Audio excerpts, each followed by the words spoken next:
Alam mo bang hindi madali maging aplikante? Hindi rin siya madali na hindi ka nare-regular sa work.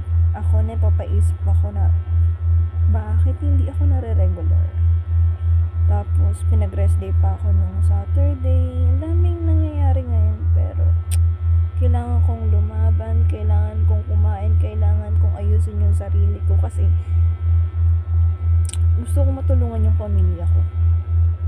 Gusto kong mabago yung takbo ng buhay na meron kami kasi hindi naman kami mayaman, mahirap lang din kami.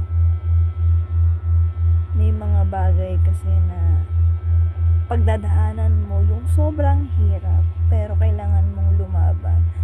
At the same time, kailangan may goal tayo.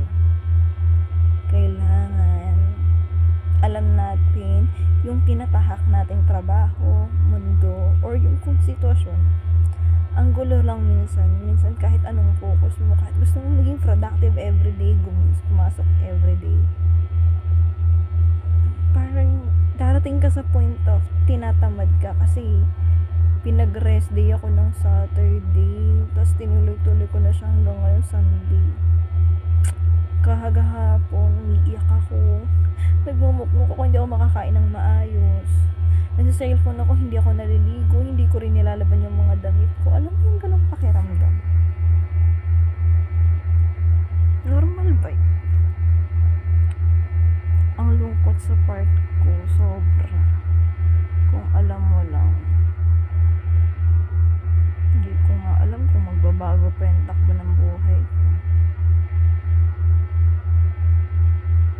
Pangarap kong maayos yung buhay namin, magbago yung takbo ng buhay namin. Pangarap ko yun.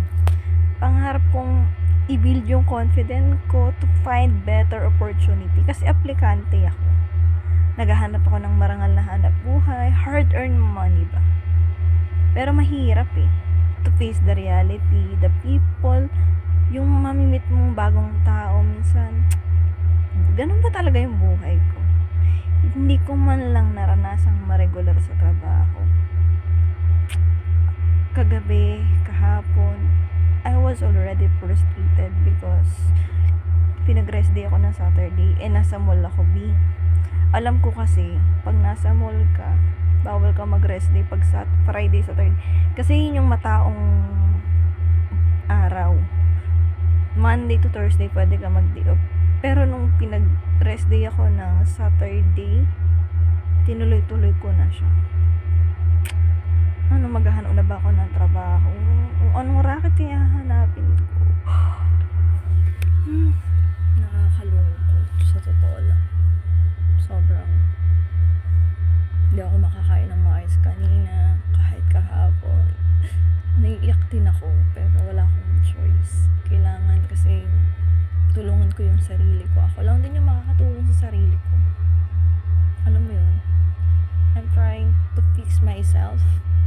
One day, tutulungan ko rin yung parents ko, yung family ko, but this time, I need to help myself first before ko sila tulungan kasi hindi pa ako financially stable. Hindi pa ako ready to help them because I have my own personal problem in life. Bago ko sila tulungan, gusto ko natulungan ko muna yung sarili ko. Nakakabaliw pero alam mo yon, ganun talaga siguro yung buhay.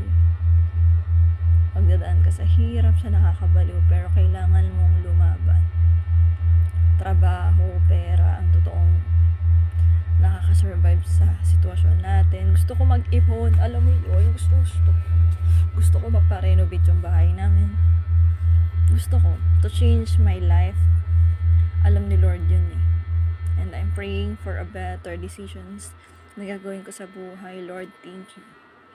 Kasi pinipilit ko makasurvive sa ganitong sitwasyon. Alam ko mahirap pero laban lang. Yun lang po.